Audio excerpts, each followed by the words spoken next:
The Galactic Council chamber stretched 300 meters across, with seats arranged in circles that rose toward a domed ceiling. 47 species gathered here, representing civilizations that spanned thousands of light years.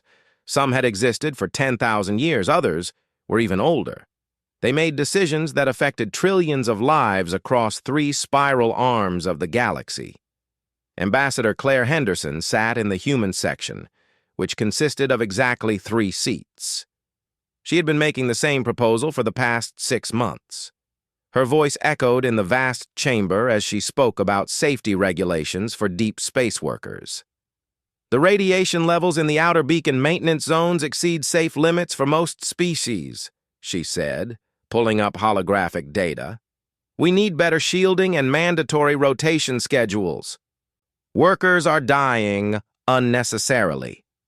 The Vrexian counselor, a being that looked like a floating crystal formation, hummed with disinterest.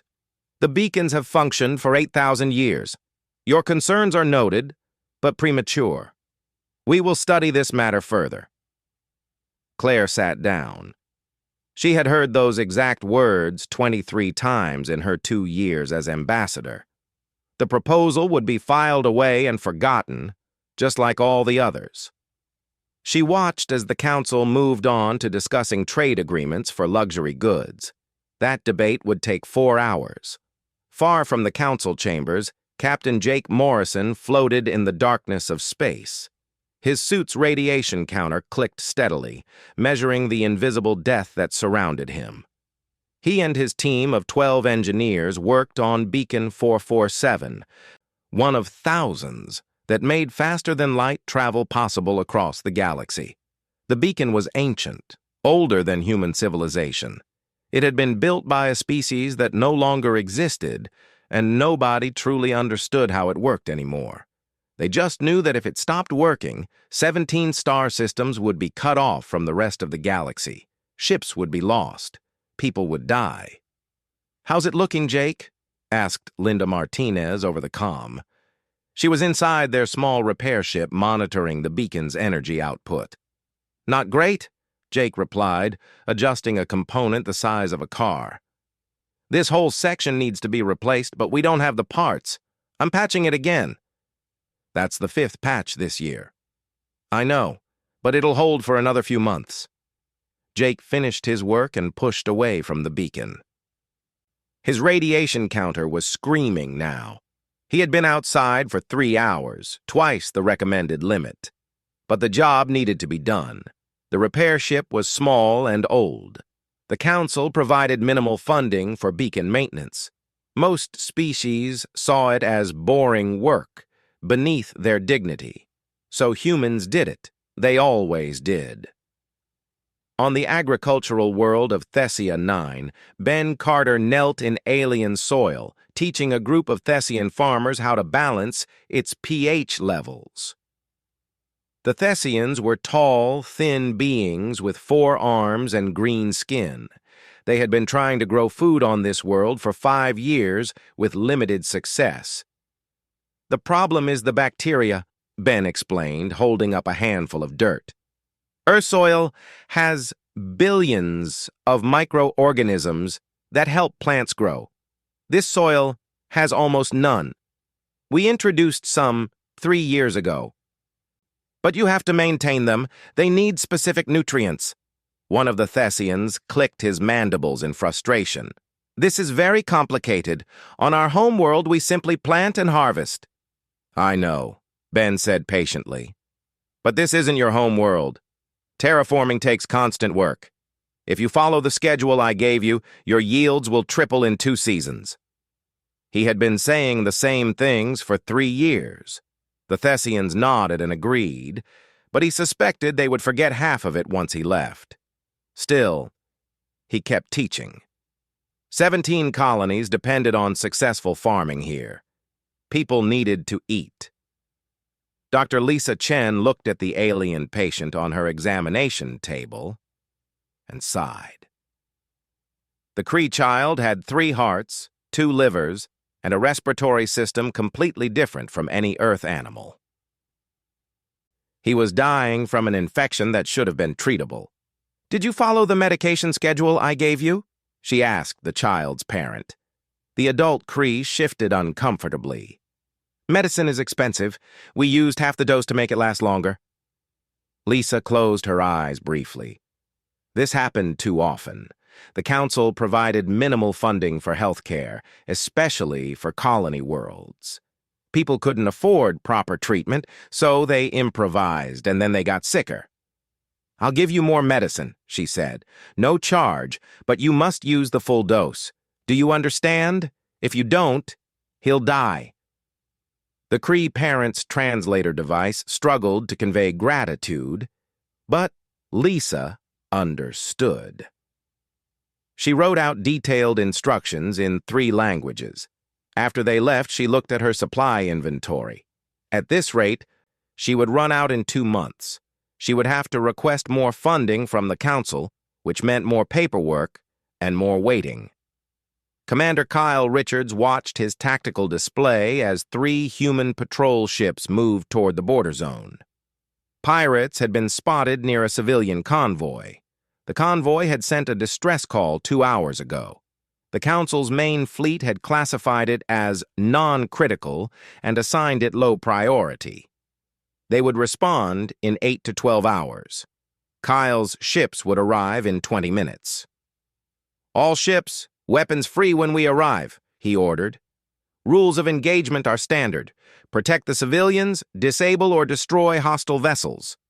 His fleet consisted of 15 ships total, spread across a border that should have required 50. The Council kept promising to send reinforcements. But those promises had been made for 20 years, so human ships patrolled alone, responding to every call that everyone else ignored. The battle was brief. The pirates fled when they saw military ships arriving. The civilian convoy was safe.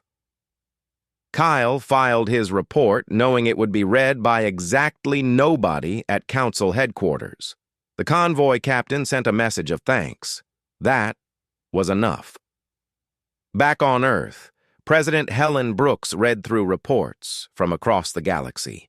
Human engineers maintaining beacon networks, human doctors treating patients on 40 worlds, human farmers teaching terraforming techniques, human security forces patrolling dangerous borders, human diplomats sitting through endless council meetings. Everywhere she looked, humans were holding things together. They volunteered for dangerous jobs. They worked in places other species found uncomfortable. They solved problems that others considered too tedious to bother with. And almost nobody noticed. The Galactic Council had stood for 12,000 years. It was built by species that lived for centuries, who thought in time scales that made human lifetimes seem like brief moments. They saw humans as young and naive, enthusiastic, but not particularly important. They didn't see the foundation that humans had become. They didn't realize that their ancient civilization was now held together by billions of small acts of service, performed by people who lived short lives but worked as if every day mattered. Claire Henderson sat in her small apartment on Council Station, looking at Earth through the viewport. She had submitted another proposal today, this one about medical funding for colony worlds. It would be ignored like all the others. She wondered how long humans could keep doing this. How long could they keep fixing problems that nobody else cared about? How long could they keep saving people who barely acknowledged their existence? She didn't know, but she suspected they would find out soon enough. The emergency alert woke Jake Morrison at 3 in the morning, station time. His tablet screen glowed red with priority warnings. A massive solar flare was heading toward the beacon network in Sector 12. If it hit, the cascade failure would take out 43 beacons. 17 star systems would be cut off. 23 colony worlds would be isolated. Over 8 million people would be stranded. Jake pulled up the data and felt his stomach drop. The flare was bigger than anything they had predicted. They had maybe 18 hours before it reached the first beacon. Once that beacon failed, The energy feedback would destroy the others one by one like dominoes falling. But they could stop it. If someone could reach the central hub beacon and manually reset the network protocols, the other beacons would disconnect safely instead of exploding. The systems would go offline, but they wouldn't be destroyed. They could be repaired later. The problem was the radiation. The solar flare meant the hub beacon was already sitting in a radiation field that would kill an unshielded person in minutes. It would kill a person in a standard radiation suit in about an hour. The work would take at least 3 hours. Jake called his crew. 28 people responded immediately. They all knew what he was going to ask. They all volunteered anyway. "We need help from the council," Linda Martinez said as they gathered in the briefing room. "The Vrexian Empire has radiation-shielded drones. They could do this job safely." Jake nodded. "I'm submitting the request now. Emergency priority." The request went to the Council Emergency Committee. Ambassador Claire Henderson received it at the same time. She immediately called for an emergency session. Getting 47 species to gather on short notice was almost impossible, but she managed to get 32 representatives in the chamber within 4 hours. Claire presented the situation. She showed them the data, the timeline, the stakes. 8 million people would be cut off if they did nothing. Human workers were willing to go, but they would die from radiation exposure. The Vrexian drones could do it safely.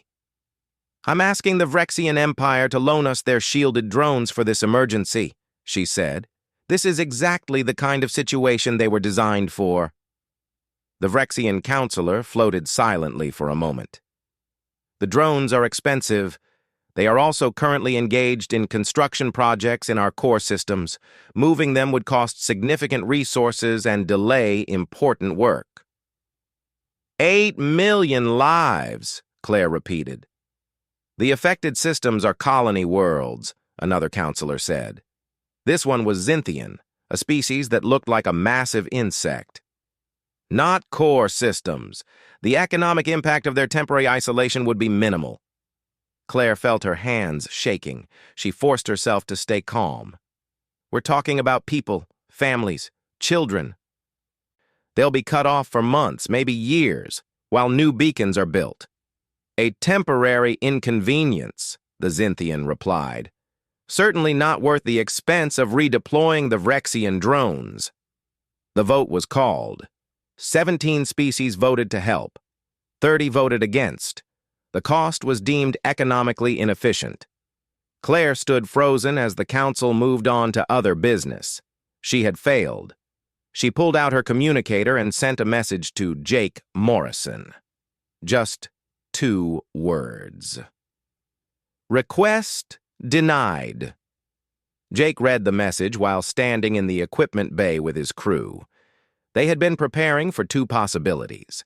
Either they would guide the Vrexian drones or they would go themselves. Now, they knew which it would be. "We don't have to do this," he told his crew. "We can let the beacons fail. Nobody can blame us for not committing suicide." Linda Martinez shook her head. 8 million people, Jake. They didn't vote to abandon us. The council did. One by one, his crew members nodded. They were engineers, not heroes. They were just people who saw a problem that needed fixing. The fact that fixing it would kill them didn't change that it needed to be done. They launched in 4 repair ships. The journey to the hub beacon took 6 hours. By the time they arrived, the radiation levels were already climbing. Their suit alarms started beeping as soon as they stepped outside. The work was complicated. They had to physically access the beacon's core systems, reroute the power distribution, and manually trigger the safety disconnects for all 43 linked beacons. Jake divided his crew into teams. Each team had a specific job. His own suit alarm went from beeping to a steady wail after the first hour. That meant he had absorbed a lethal dose. There was no going back now. He kept working. Linda's team finished their section first. Power distribution is rerouted, moving to secondary systems. Good, Jake replied. His hands were shaking now. Radiation poisoning was setting in faster than he had expected. Let's keep moving. 3 hours later, the job was done. The hub beacon powered down safely.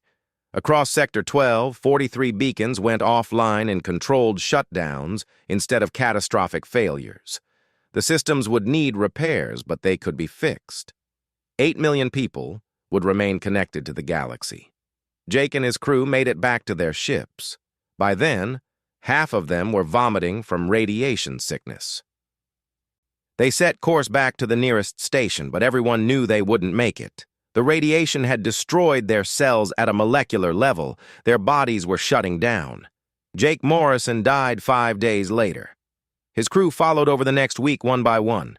The station's doctors did everything they could, but there was no treatment for that level of exposure. Lisa Chen was there at the end, holding hands and providing comfort. It was all anyone could do. The Council issued a brief statement. The Galactic Council acknowledges the sacrifice of the volunteers who prevented the Sector 12 beacon failure. Their service is appreciated. No names were mentioned, no species identified, just the volunteers. The statement was 3 sentences long, buried in a routine bulletin that also covered trade negotiations and mining rights. Claire Henderson read the statement in her apartment. She read it 3 times, hoping she had misunderstood. But no, that was it. 28 people had died, saving 8 million others, and the Council had given them 3 sentences. She pulled up her resignation letter. She had written it months ago, updating it periodically but never sending it. Now she filled in the final date and transmitted it to the Council Secretary. Within 3 days, every human ambassador, delegate, and representative submitted their resignations. They didn't coordinate or discuss it. They just all reached the same conclusion at the same time. There was no point anymore. The Council barely noticed. A few species mentioned that the human delegation had become quite small. Some joked that humans were finally learning their place. Others were relieved there would be fewer tedious proposals about safety regulations. On Earth, President Helen Brooks called an emergency cabinet meeting. The deaths of Jake Morrison and his crew had been broadcast across human space. People were angry. They were demanding action. Helen had already made her decision. She just needed her cabinet to agree. "We're leaving," she said. "Not immediately. We'll do it properly. But we're done with the Galactic Council." Nobody argued. The announcement came from Earth on a Tuesday morning. It was simple and direct. All human citizens working for the Galactic Council or in Council territories were to return home within 6 months. Earth was withdrawing from active participation in galactic affairs. They would maintain trade relationships and embassies, but no more human workers would be deployed to Council projects. The official reason given was irreconcilable philosophical differences. The statement thanked the Council for 2 centuries of cooperation and wished them well. It was polite and professional. It gave no details about what those philosophical differences were. Commander Kyle Richards received his orders while his ship was on patrol near the frontier. He read them twice to make sure he understood. Then he opened a channel to his entire fleet. "All ships, this is Richards. We're going home. Begin withdrawal procedures. We have 6 months to get every human back to Earth space." There were no cheers or celebrations. His crews had all heard about Jake Morrison. They knew why this was happening. They felt relief mixed with guilt. Relief that they were leaving. Guilt about what would happen to the places they were protecting. Kyle began coordinating the largest evacuation in human history. There were humans on over 1,000 stations, outposts, and colonies. Some were easy to reach. Others were weeks away. He had 6 months to find them all and bring them home. On Council Station Prime, Maintenance Chief Dan Cooper walked through the engineering sections one last time. He had worked here for 15 years, keeping the ancient station running. He knew every system, every quirk, every workaround that made things function. He spent his last month writing detailed manuals. He documented every repair he had made, every modification, every temporary fix that had become permanent. He wrote down everything he knew, hoping someone would read it. His replacement was a Vrexian technician who had worked on stations for 300 years. The Vrexian looked at Dan's manuals with polite disinterest. "I appreciate the documentation," the Vrexian said. "But I have been maintaining stations since before your species reached space. I'm sure I'll manage." Dan wanted to explain that this station was different, that it had been jury-rigged and modified so many times that the original blueprints were useless. But he could see the Vrexian wasn't really listening, so he just nodded and left the manuals on the desk. Dr. Lisa Chen held a meeting with all the alien doctors at the Interspecies Medical Initiative. Out of 90 staff members, 63 were human. They would all be leaving. The hospital would have to operate with less than a third of its current staff. "These are all the patient files," Lisa said, displaying holographic records. "I've organized them by species and condition. The really critical cases are flagged in red. They need specific treatments on precise schedules." A Vrexian doctor examined the files. "This is very detailed. Perhaps overly so. We've practiced medicine for 4,000 years. I think we can handle basic patient care." "Some of these cases aren't basic," Lisa said carefully. "We've been treating cross-species infections that nobody has seen before. The protocols are new. They need to be followed exactly." "We'll review them," the doctor assured her. But Lisa could tell from his tone that he thought she was being overdramatic. Human lifespans were so short, they always thought everything was urgent. Lisa spent her last week personally visiting the most critical patients, making sure they understood their treatment plans. She gave them extra supplies and wrote out instructions in their native languages. She did everything she could. She knew it wouldn't be enough. Ben Carter gathered the Thessian farmers for one final lesson. He had spent 3 years teaching them how to work the alien soil, how to maintain the bacterial cultures, how to balance nutrients and manage water systems. "This is the maintenance schedule," he said, handing them a detailed document. "The bacteria need these specific nutrients every month. If you skip even 1 month, the colonies will die off. Your crops will fail within a season."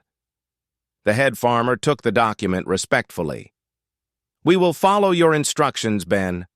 We are grateful for all you have taught us." But Ben saw the way they looked at the schedule. It was complicated and required constant attention. He had a terrible feeling they would try to simplify it, thinking they understood the principles well enough. They didn't. The terraforming here was held together with constant, careful work. If that work stopped, everything would collapse. He said goodbye to families he had known for years. Some of the children cried.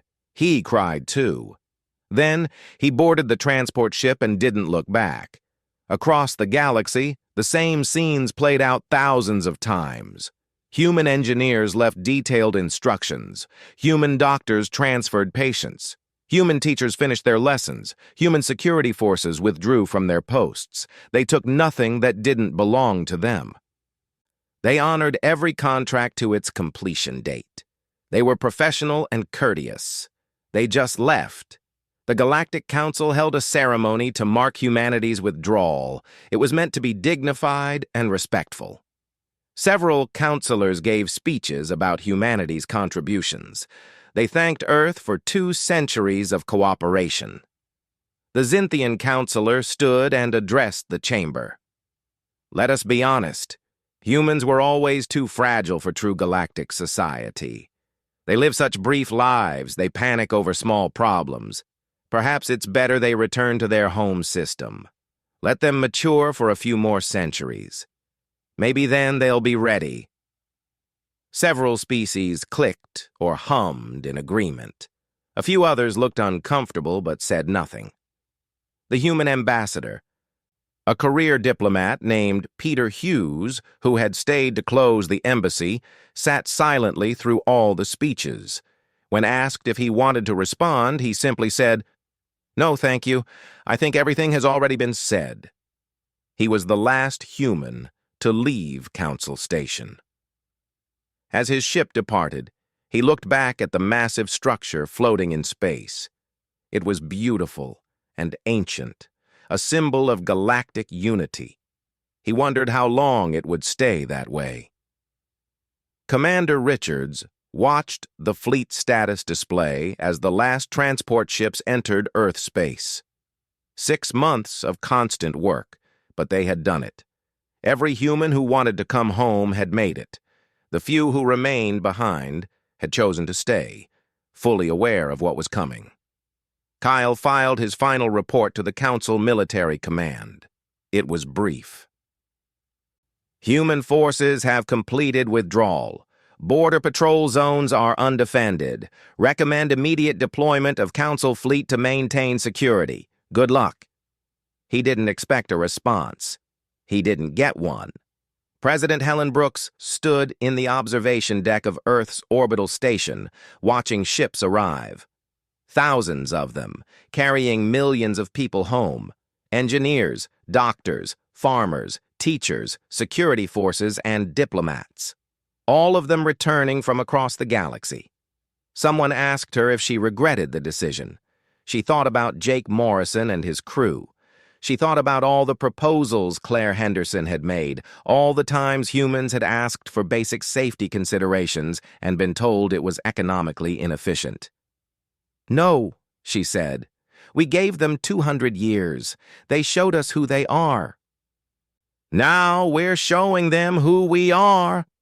The exodus was complete. Earth closed its borders.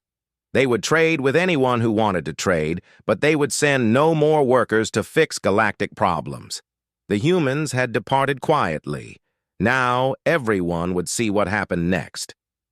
3 weeks after the last humans left, Beacon 73 in Sector 8 went dark. The Vrexian maintenance team arrived to repair it, confident in their 4,000 years of engineering experience. They approached the beacon and prepared to access the core systems. The radiation levels were higher than their instruments indicated they should be. Their standard protective gear wasn't sufficient. They tried to use remote tools, but the beacon's access panels had been modified. The modifications weren't in the original blueprints. After 6 hours of failed attempts, the team leader called headquarters. "We need the specialized equipment the humans used. Our tools aren't compatible with these systems." "What specialized equipment?" headquarters asked. "We don't know. But the humans access these systems regularly. There must be equipment." They searched the abandoned human station nearby. They found tools, but without training or manuals, they couldn't figure out how to use them safely. Beacon 73 stayed dark. 3-star systems lost their connection to the primary hyperspace network. Ships had to take longer, more expensive routes. 6 weeks after the exodus, a disease outbreak started on the colony world of New Thessia. It began with a few dozen cases, then hundreds. The local doctors had never seen anything like it. The symptoms crossed species boundaries in ways that shouldn't be possible. They searched the medical databases for Dr. Chen's research. They found files about cross-species viral mutations and treatment protocols, but the files were written assuming knowledge of hundreds of previous cases and treatments. Without that context, the information was like reading a recipe without knowing what the ingredients were. They tried to contact Dr. Chen directly. Earth responded with a polite message. Dr. Chen was no longer working in interspecies medicine. They would be happy to send humanitarian aid supplies as a charitable donation, but they could not send medical personnel. 3,000 people died in the first month. The disease spread to 2 neighboring colonies before they managed to quarantine it. The final death count reached 8,000. On Council Station Prime, the climate control system failed. The Vrexian technician pulled up Dan Cooper's manual and tried to follow the repair instructions. But the manual referenced modifications made 5 years ago, which referenced repairs from 3 years before that, which built on workarounds from a decade earlier. The technician couldn't make sense of it. He tried to repair the system using standard procedures. The climate control came back online, but it was unstable. Temperature fluctuations became common. Some sections of the station were too hot, others too cold. The water reclamation system failed next. Then the waste processing. Each time, technicians tried to use the manuals Dan had left behind. Each time, they found themselves missing crucial context. The station had been modified and patched so many times over the centuries that it barely resembled its original design. Only someone who had lived with it daily could truly understand how it worked. Council Station Prime became uncomfortable, then unpleasant, then partially unsafe. Several species began relocating their embassies to other stations. The famine started 4 months after the exodus. On Thessia 9, the crops failed. The Thessian farmers had followed Ben Carter's schedule for the first month, then started skipping steps they thought were unnecessary. The bacterial cultures in the soil died off. Without them, the alien soil couldn't support plant growth. One farm failed, then another, then entire regions. The Thessians tried to restart the process using Ben's instructions, but they had missed critical details. The bacteria needed specific conditions to reestablish themselves. By the time they realized their mistake, it was too late for that year's harvest. 17 colony worlds had depended on Thessia 9 for food. Those worlds had their own farms, but not enough to be self-sufficient. They had relied on imports to make up the difference. Now those imports weren't coming. The Council Emergency Committee met to discuss food aid. They could ship supplies from core worlds, but the cost was enormous. They voted to send limited aid while the colonies improved their self-sufficiency. In practical terms, this meant people would go hungry while they figured out farming techniques that humans had already taught them. The frontier territories suffered worst of all. Without human patrol ships, pirate activity increased dramatically. Merchant vessels that had traveled safely for decades were now being raided regularly. Distress calls went out, but the Council's main fleet was too slow to respond effectively. The Council had designed their fleet for major conflicts between civilizations, not rapid response to scattered pirate attacks. The ships were powerful but expensive to operate, and took days to reach crisis zones. Human ships had been small and fast, stationed strategically across the frontier. They could reach most areas in hours. In the first 4 months without human patrols, pirate attacks increased by 300%. Hundreds of ships were lost. Trade routes became dangerous. Insurance costs skyrocketed. Several colonies simply stopped receiving supplies because merchants refused to make the journey. 5 months after the Exodus, the Galactic Council received a formal request from the Xinthian Empire. They needed human engineers to consult on their beacon network. Several beacons had failed, and their technicians couldn't repair them. The request went to Earth's diplomatic office. Former Ambassador Claire Henderson, now serving as Earth's Minister of Interspecies Relations, read it carefully. The Xinthians had been among the loudest voices celebrating humanity's departure. Their counselor had called humans too fragile for galactic society. Claire drafted a response. Earth thanks the Xinthian Empire for their inquiry. We would be happy to provide engineering consultation services through private contractors. Standard rates apply, payable in advance. Please note that rates for emergency services are significantly higher. The rates she quoted were 10 times what the Council had paid for human labor. The Xinthians were outraged. They invoked old treaties and agreements. They suggested Earth had an obligation to help. Claire's second response was shorter. All previous agreements were made under our membership in the Galactic Council. As we are no longer members, those agreements no longer apply. The rates stand. The Xinthians paid. They had no choice. Their colonies were failing without functional beacons. But they paid with bitter resentment. Similar requests came from other species. Could Earth send doctors? Could they send agricultural consultants? Could they send security forces?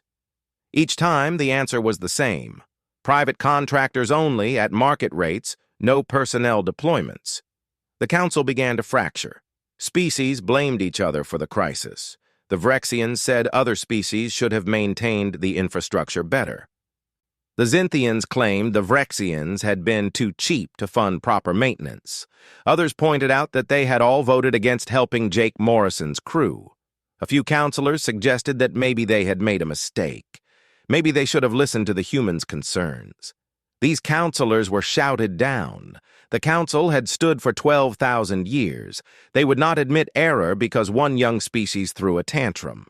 But in private, in quiet conversations, some of the older and wiser beings began to understand. They had taken humans for granted. They had assumed the work would always get done because it always had been done. They had never asked who was doing it or what it cost them. The Galactic Council continued to function. Sessions were still held. Debates still happened. But the galaxy was slowly falling apart around them. Systems failed. People died. Colonies struggled. And Earth remained silent, watching from behind closed borders as the civilization they had helped hold together for 2 centuries began to crumble. 1 year after the Exodus, a single ship approached Earth. It carried Counselor Vix of the Vrexian Empire, one of the oldest beings in the galaxy. He had lived for 3,000 years and served on the Council for 2,000. He requested an audience with Claire Henderson. Claire met him in a simple conference room in Earth's orbital station. No ceremony, no formal protocols. Just 2 people sitting across a table with tea between them. "Thank you for seeing me," Vix said. His crystalline body refracted light in patterns that indicated respect and humility. Claire poured tea and said nothing. She had learned that silence often revealed more than questions. "I have come to apologize," Vix continued, "on behalf of myself and I hope eventually on behalf of the Council. We were wrong." "About what specifically?" Claire asked. Her voice was calm, but her eyes were sharp. "About everything. About humans. About the value of the work you did. About the cost we asked you to pay." Vix shifted, light patterns showing shame. "We didn't see it. We couldn't see it." "Why not?" "Because we are old," Vix said simply. "My species lives for thousands of years. Most council species live for centuries at minimum. We think in timescales that make human lifespans seem like brief moments. A decade is nothing to us. A century passes in what feels like a short time." Claire sipped her tea and waited. "Humans live for perhaps 80 years, Vix continued. "You think in decades and years, sometimes in months and days. When you see a problem, it's urgent because your time is limited. You want to fix things now because later might be too late. You might not be alive to see it fixed." "And that seemed weak to you." "Yes," Vix admitted. "We thought you were impatient, anxious, too focused on small details. We kept telling you that problems could be studied further, reviewed more carefully. We had time. There was no rush. Except people were dying." "Yes, but individuals die all the time. We thought in terms of civilizations and centuries. The loss of individual lives seemed like an acceptable cost for thoughtful decision-making." Vix's light patterns flickered with something that might have been grief. We didn't understand that those individual lives were your friends, your family, your loved ones, people you would know and care about in your brief time alive. Claire set down her teacup carefully. How many have died because we left? Vix was silent for a long moment. 14 million so far. From beacon failures, diseases, famines, pirate attacks, and other preventable causes. The number grows daily. Claire closed her eyes briefly. More than Jake Morrison's crew. More than she had feared in her worst nightmares. The council wishes to negotiate, Vix said. They have authorized me to offer— No. Vix stopped. You haven't heard the offer. I don't need to. Earth is not interested in returning to the council. We can change. We are changing. We've implemented new safety protocols, increased funding for frontier services, established emergency response procedures. All things we proposed for 200 years, Claire said quietly. All things you said were economically inefficient. We were wrong. Yes, you were. But that doesn't change our answer. Claire refilled her tea. Do you know why we helped for so long, Counselor? It wasn't because we needed something from you. We helped because we thought it was right. We saw people in need and we had the ability to help them. It seemed like the obvious thing to do. It was the right thing to do. But you taught us otherwise. You taught us that our efforts were meaningless, that the lives we saved weren't worth the cost, that Jake Morrison and his crew died for nothing because saving 8 million people was economically inefficient. Claire's voice remained calm, but her words cut like knives. You taught us that lesson very well, Counselor. We learned it. What would it take? Vix asked. What would convince Earth to help again? Time. Proof. Change that lasts for generations, not just emergency reforms that will be forgotten when the crisis passes. Claire stood. If the Council truly changes, if they value lives over efficiency and people over profit, if they maintain that change for long enough to prove it's real, then maybe in a few centuries, our descendants will consider rejoining. But we won't hold our breath. And in the meantime, we'll help as private charity when we choose to. We'll send medical supplies when we can. We'll trade fairly with anyone who wants to trade. But we won't send our people to die for a civilization that considers their deaths acceptable losses. Vix returned to the Galactic Council and delivered Claire's message. The chamber erupted in outrage. Several species accused Earth of cruelty, of abandoning the galaxy in its time of need. The Xinthians threatened trade sanctions. Others simply bowed their heads in shame. The Galactic Council passed emergency reforms. They increased funding for infrastructure maintenance. They established rapid response teams for medical emergencies. They implemented safety protocols that Claire Henderson had proposed 8 years earlier. But the damage was done. The beacon network remained partially broken. Colonies struggled with food production. Pirates controlled large sections of the frontier. And the people most capable of fixing these problems were gone. Earth's borders remained closed. They honored trade agreements and sent humanitarian aid when disasters struck. But they sent no workers, no engineers, no doctors, no security forces. They had learned their lesson well. Some species tried to do the work themselves. The Vrexians trained maintenance crews to work in high radiation. The Thessians finally mastered proper terraforming techniques through painful trial and error. The Council created its own rapid response fleet, though it cost them enormous resources. They learned, slowly, painfully, at the cost of millions of lives. They learned to value the work that nobody wanted to do. They learned to appreciate the people who volunteered for dangerous jobs. They learned that efficiency measured purely in economic terms missed something essential. But they learned these lessons too late for Jake Morrison and his crew, too late for the 8,000 who died in the New Thessia pandemic. too late for the millions who starved or were killed by pirates or died in preventable accidents. The Galactic Council stood, as it had for 12,000 years. But it was a diminished thing now. The Grand Chamber had empty seats where human ambassadors once sat. The stations were less comfortable. The frontiers were less safe. The colonies were less stable. And somewhere in Earth's diplomatic archives, Claire Henderson's proposals gathered dust. All the safety regulations, all the emergency procedures, all the reforms that could have prevented the crisis. They had been there all along. Written by people who cared enough to try, ignored by people who couldn't be bothered to listen. The humans had departed quietly. They hadn't made demands or issued threats. They hadn't destroyed anything or sought revenge. They had simply stopped fixing problems that weren't their own. They had stopped caring about people who didn't care about them.